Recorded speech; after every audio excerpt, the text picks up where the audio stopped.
Hello and welcome.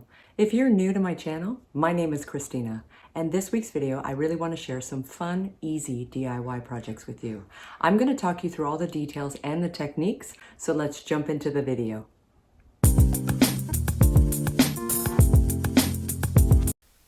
We have recently moved to Vancouver Island, British Columbia, in Canada, and we're living in the city of Victoria now.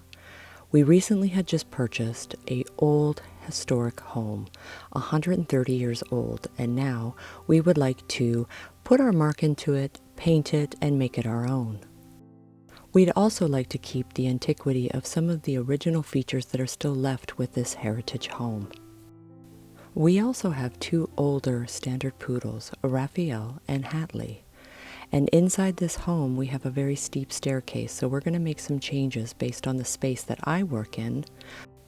And I have moved my husband downstairs in the space that I was using. So I'm going to be using this back bedroom as my new studio space. So I'm going to transform this room into just something really airy.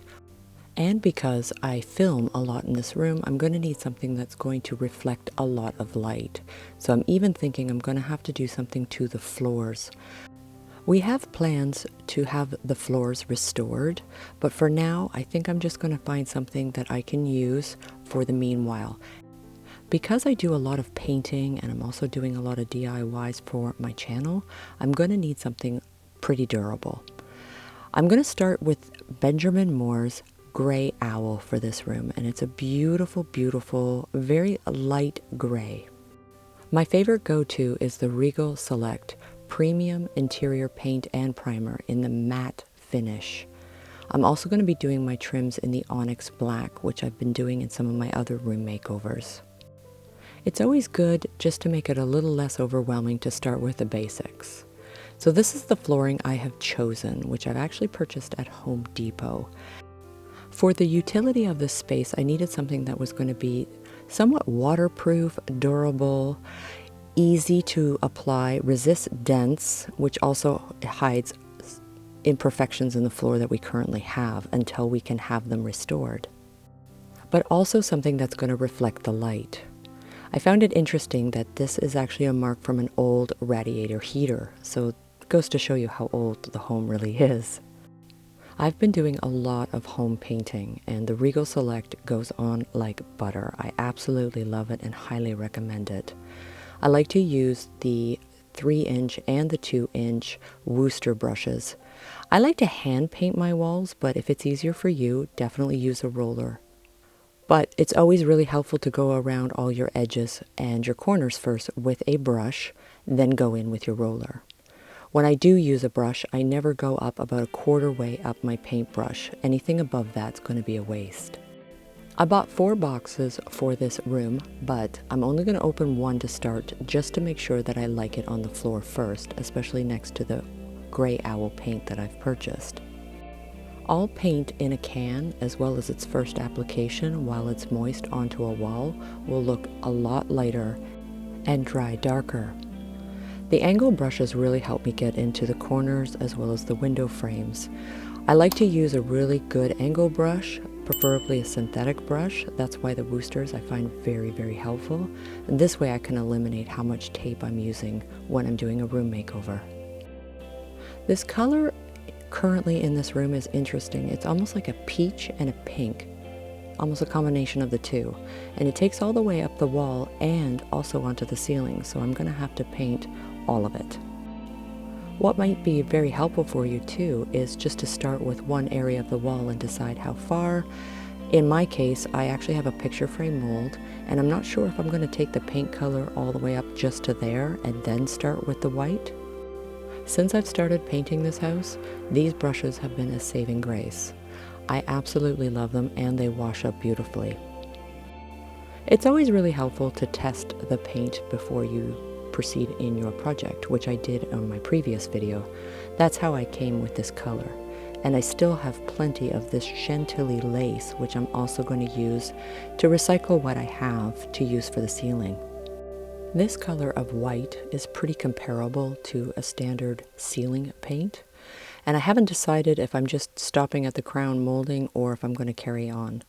When my husband was painting our master bedroom, I had him come over while he still had all the supplies in hand to come and paint the back bedroom, which is the studio space that I'm creating now.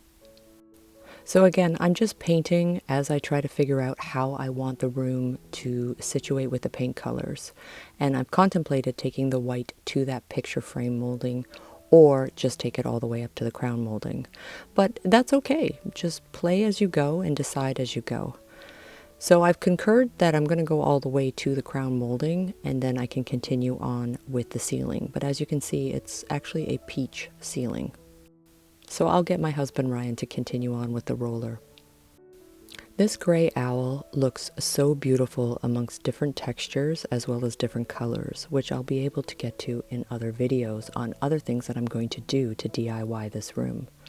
But getting all of these high baseboards, and as you can see with 130 years of age, there's a lot of knocks and dings in these. So using that ultra matte paint is super helpful because it shadows it out. Using the matte paint, the light doesn't hit it and kind of show all that detail, including the window frame and the door. And I'm going to swap out the chandelier. So here's the Onyx black, and again it's going to be the Regal Select in Ultra Matte, and it's going to mask all of this imperfection that you're seeing on these aged baseboards. But once it dries, because of that flat matte finish, it looks so much fresher and you don't see those imperfections. If I were painting a new build home or something of a newer home, I would probably go with something of a sheen for my trims and doors, but because of the age, I'm just going to go ahead with the matte finish just so I can mask those imperfections. Paints to a home, whether it's a new home or an old home, are very similar to when we put makeup on. Sometimes you want a little shimmer and sometimes you want a matte finish. Now, living on the island, including just living in British Columbia, we're on the same kind of plane as Seattle in Washington in the United States. And what happens is we actually get some really gray days. And when I say overcast, it's very overcast. So I need a lot of light where I film. So I'm really hoping that with these floors and that gray owl, we'll have a beautiful reflection when I do have any course of natural light, which just makes for natural lighting when I'm filming. These floors were very easy just to click and go. All you're going to be doing is just cutting to start it, and you can work with an X-Acto knife to do so. So this is when I use my tape, is when I go around to do my trim, and I like to go around a little bit away from my moldings and my window trims because I am going from wood to plaster and it's already irregular, so this just gives me a nice straight line.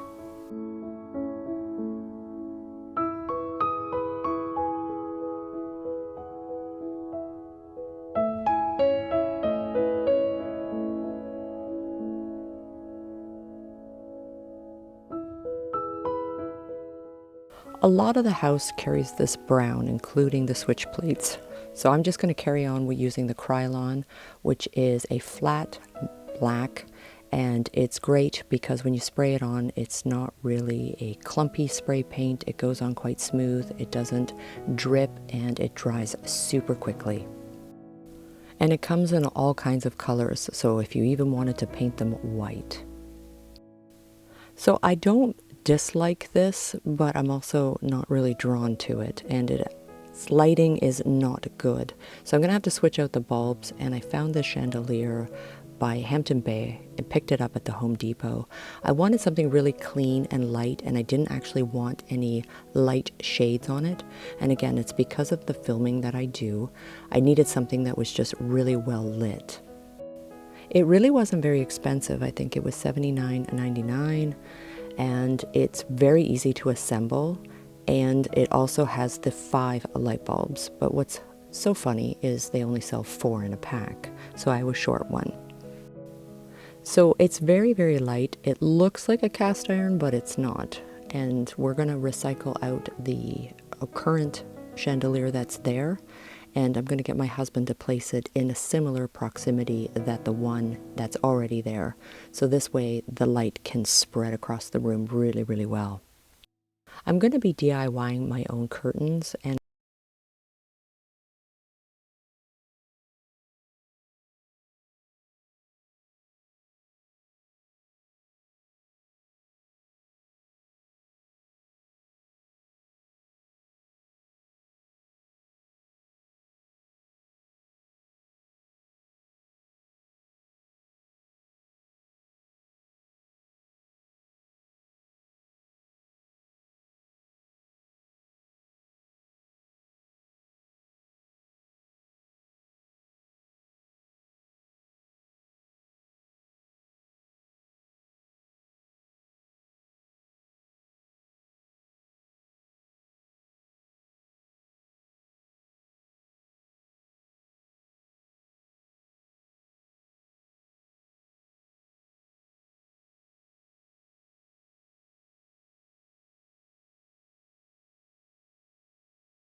when I paint with furniture, one of my favorite ways of doing decorative finish is actually with glaze. And this is a Benjamin Moore clear glaze, but General Finishes also carries clear glaze. And it says acrylic glaze, but it can be mixed with any kind of paint, which is, I normally love to use chalk paint with my furniture projects. So I'm going to start with a base of graphite, but if you don't have any Sloan, you can always get Rust-Oleum in the charcoal. I love the curves of this little 3-drawer dresser, but whatever is painted on here, I'm not too sure, if not a little bit scared by it. This is a mass-produced little piece. This is pure laminate. This is not real wood at all. This is a replica of a piece of furniture. You can tell just by its laminate feel. It's a little bit, it doesn't have the refined finishes that a real wood furniture piece would have. So these are great for putting on your own coat of paint and dressing it up the way you want for your own style. And chalk paint is fantastic. It sticks to most surfaces and it actually goes on really thick. I generally only need to use one coat depending on the color and the color I'm painting. So with a fun new finish and some new hardware, and this is a particular favorite. I use this on a lot of my furniture makeovers. It's cast iron. I'll leave the link in the description box below. They're very heavy and they're very durable. So again, the title of this glaze says acrylic.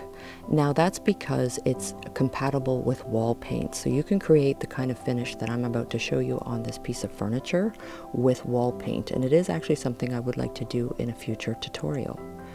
But I'm actually going to be mixing it with the matte finish chalk paint. And the recipe is always 4 parts clear glaze to 1 part paint. And you're just going to stir it up really well. The clear glaze is transparent, and all you're going to be mixing in is that 1 part of paint, and it's going to come up all the same color. I'm going to use a lint-free shop towel, or you can use a lint-free cloth. Working with a glaze and paint is fantastic because it's basically the viscosity of this is not like using a paint wash. It actually holds in place. So no matter how thick or thin you're putting it on, it's not going to drip everywhere. It's also got a really good working time, so you definitely have a few minutes to work with it. But I will go around in sections, and I'm basically just doing one of my favorite techniques, which is the ragging technique.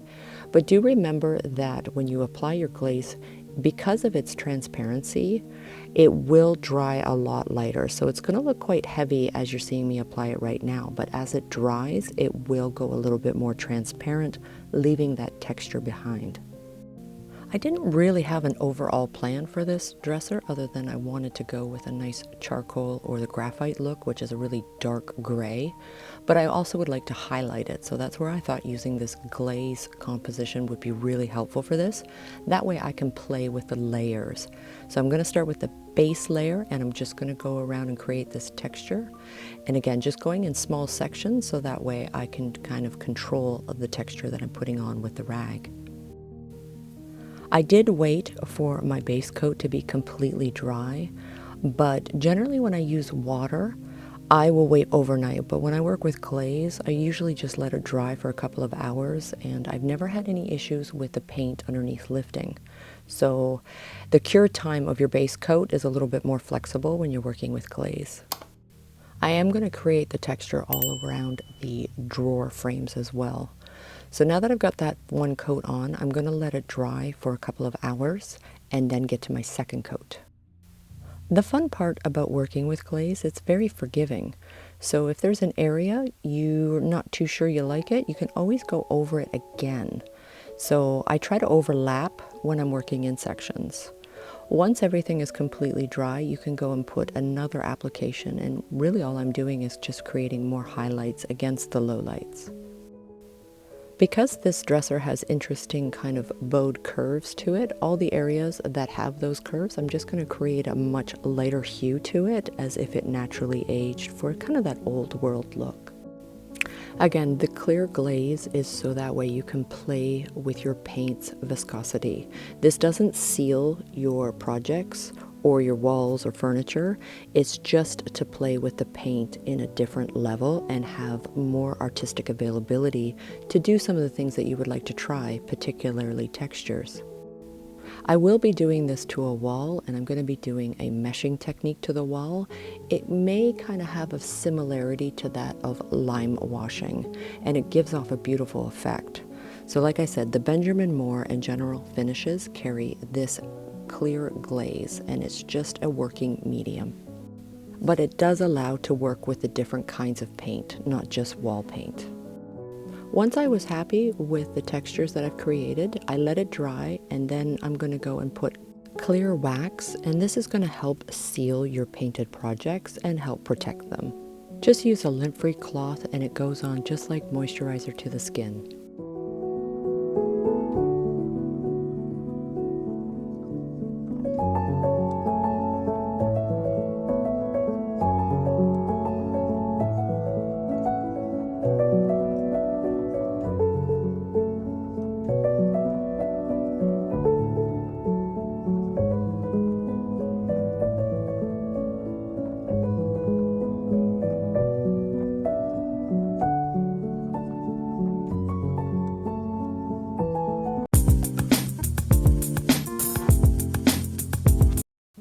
I want to show you a beautiful, super easy way you can stitch one of these big blankets. And what I love about this chenille yarn, it's machine washable. So I'm just going to be using 6 skeins of this absolutely gorgeous, fluffy, soft chenille yarn. This is the Barnett Big Blanket in the sandy cream color. So you're going to start your blanket with a slip knot. So you're just going to tie a circle around your fingers, take the working yarn and pull through, and there you have it, your slip knot. You're basically going to start with a chain, and I make them about 3 inches in diameter for the loops. So I'm going to chain on 24. Creating your chain, super easy. You're just going to make loops. And like I said, they're about 3 inches in width. And I'm just pulling the working yarn through each loop. And I'm going to be casting on 24 loops for this blanket. This entire blanket took me about two and a half hours to make, so it stitches up very quickly. So the width of the blanket is going to be about 40 inches. So to create your first row of stitches, you almost have this long braid, and you're going to go to the top bump and pull the working yarn through, and this is going to be creating stitches.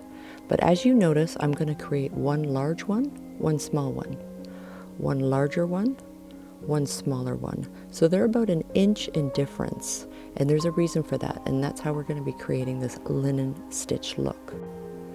No worries if you're not a knitter, this is going to be the perfect blanket for you to create, especially with no experience. It stitches up so easily. So I'm creating my loops on those top bumps, and as you can see, one small, one big, one small. One thing you want to be careful for is that your loops don't turn or twist. You'll want to have them straight up as best you can. Once you get a few rows going, it will stop actually twisting. It's just it has no weight on the blanket right now. Very basic rules to create this linen stitch. You don't need any experience, it's really easy. So as you can see, I'm pulling up the yarn through the loop. So that's a knit stitch. The shorter loop that you see there, I'm actually going to take the working yarn and just cross it over. Then go to the next larger loop and pull the working yarn through and create the knit stitch again. This is going to make sense when we get to the next row. Just remember that the longer loop is the one you are going to be using it's actually like a back stitch or a knit stitch, and the shorter loop, you're just going to be putting the yarn directly over the loop. And that's the only thing to this pattern. And like I mentioned, you want to have even numbers. So whether you start with 24 stitches or 26, 28, or 30. So think of it as in twos. So you want it to be an even number of twos. So the longer the loop, it gets that back knit stitch. The shorter loop, the working yarn goes in front. So it's just back and forth, back and forth. It's fairly similar to somebody who would have a little bit of knitting experience to a knit, purl. So you're knitting, but instead of purling, what you're doing is you're just crossing the yarn right over the loop. Each end, so both the left and the right, are always going to end with the knit stitch. So you're not going to cross it over, you're always going to knit it. So that way your braid all the way around your border of your blanket will be even and the same. So I'm going to carry on, and as you can see, I'm getting into the second row. So I'm crossing over the shorter loop, and I'm pulling from the back, making that knit stitch with the larger loop. So think of it as going back, forth, back, forth. And again, that end stitch is always going to be that back knit stitch. So I'm going to go in, I'm going to do the knit stitch again, then I'm going to take my smaller loop, cross my working yarn over it, then I'm going to do the knit loop stitch there, and so on. You're just going to keep carrying it. And the very end, once again, just remember, you're always going to do that back knit stitch, so that way the braid, or at least it looks like a braid, is going to be the same all the way around the blanket. It's a lot easier actually even just to watch what I'm doing. It's almost self-explanatory. It actually seems easier just to watch than for me to try to explain it. But it is very, very easy, I promise. So it's just crossing over, then a back knit. And again, just showing you that the sides on the left and the right, the very last one's always going to be that knit. So you're basically going back, forth, back, and forth. Because this yarn is so thick and so soft, it does stitch up very, very quickly. So this whole blanket took me about 2.5 hours to create.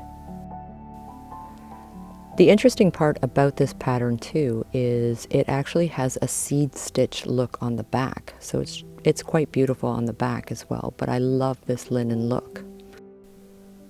So again, you always want to do that back knit stitch all the way around your blanket. So each end stitch will always be a back stitch. So I'm just going to carry on again here, and I am starting with the knit. So there's two knits almost side by side, but it doesn't really show like that once the blanket is completed. Because the left and the side borders kind of turn in on the side, you don't see it. So just remember, you're going front, back, back. And every time you're in the back, it's always going to be a back stitch. I'm going to show you how you can tie your new skeins together, your new balls of yarn. I just tie them into a nice firm knot, and I pull from all four. Once everything is nice and firm, you're going to take the two tail pieces that are remaining, and you're just going to cut those off. The blanket's so thick, you're not even going to see the knot.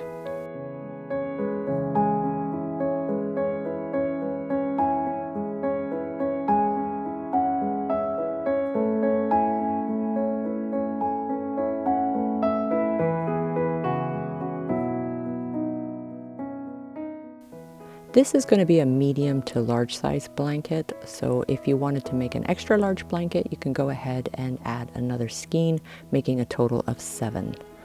I've only used 6 for this blanket, and I like to actually bring it down to the floor and just work on the floor, or if you have a nice large, say, dining room table, then you're perfect. Once you have your blanket almost completed, you're going to make sure that you leave just enough yarn so that way you can actually close off and cast off your loops, and I'll show you how to do that. It's really easy. So to close this blanket, you're going to take your last loop, make sure it's straight just like the other ones along that border. Now I'm going to sandwich the next loop together, take the working yarn from behind, pull a loop. So you take 2 of those stitches, now you're just going to make 1. It's almost like a single crochet. So take the 2 loops at the top, sandwich them together, and pull a loop through. And as you can see, I'm creating a new braid, similar to the way we started the blanket. Just like when we cast it on the loops, now we're casting them off. So this is also going to give that nice braided border all the way around all 4 sides of your blanket. Once you get to your last one, you're just going to create 1 last loop. Then I just grab a little tiny tail and cut it. Then I will tie it twice into the knot. And I generally will just take the tail and weave it in, or you can cut it off, whichever you prefer.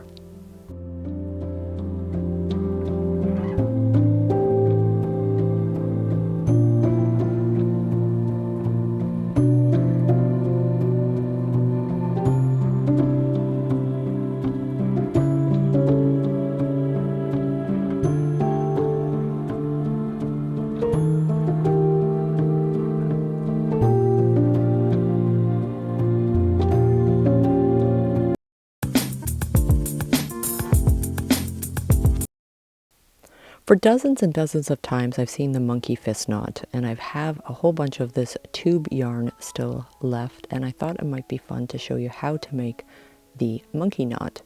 You don't have to use tube yarn, you could use a really thick rope as well. I've even seen people use this and make keychains, which are quite small, but for my first try I'm going to just go ahead with this thick tube yarn.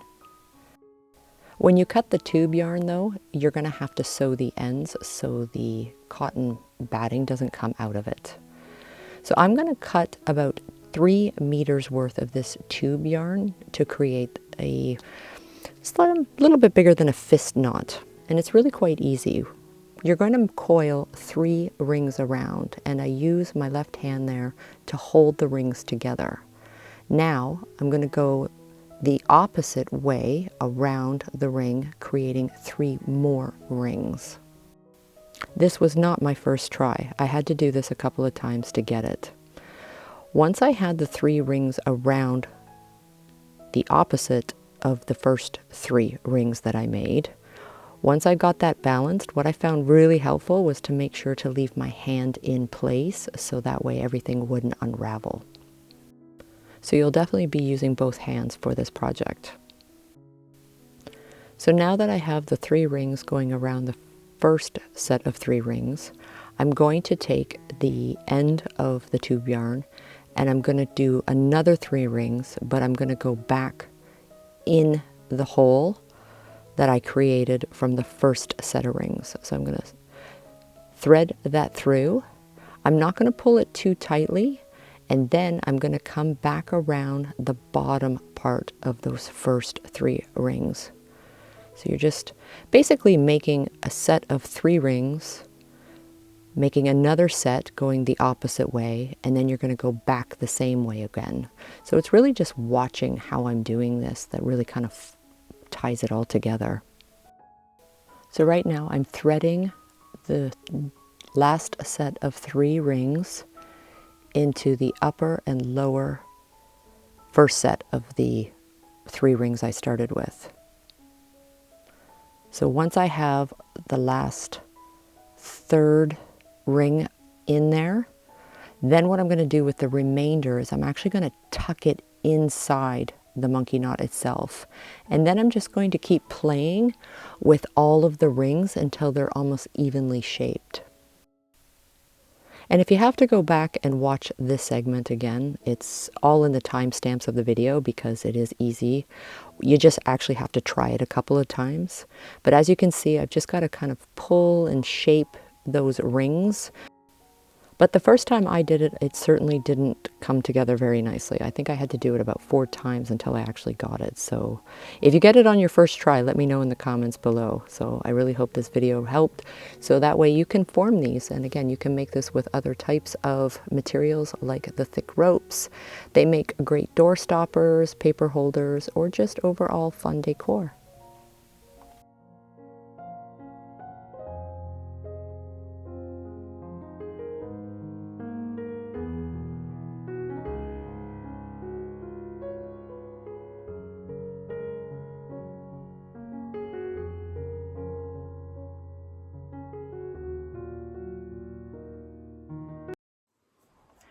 Thank you so much for watching this week's video, and please, if you have any questions and or comments, leave me a comment in the comment box below.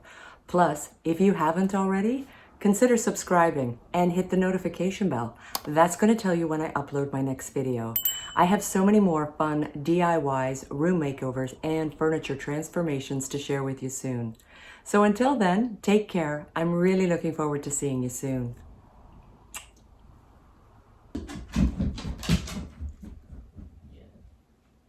Atlee? Okay, you know what? It's just no. Yes, I know. Yes, I know. It? Oh my goodness.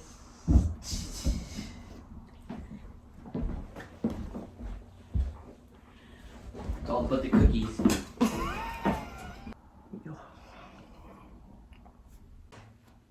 Cookies.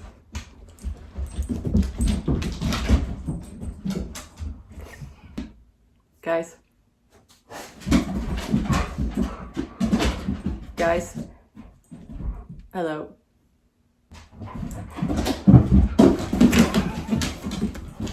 No one's listening. Oh, are you listening?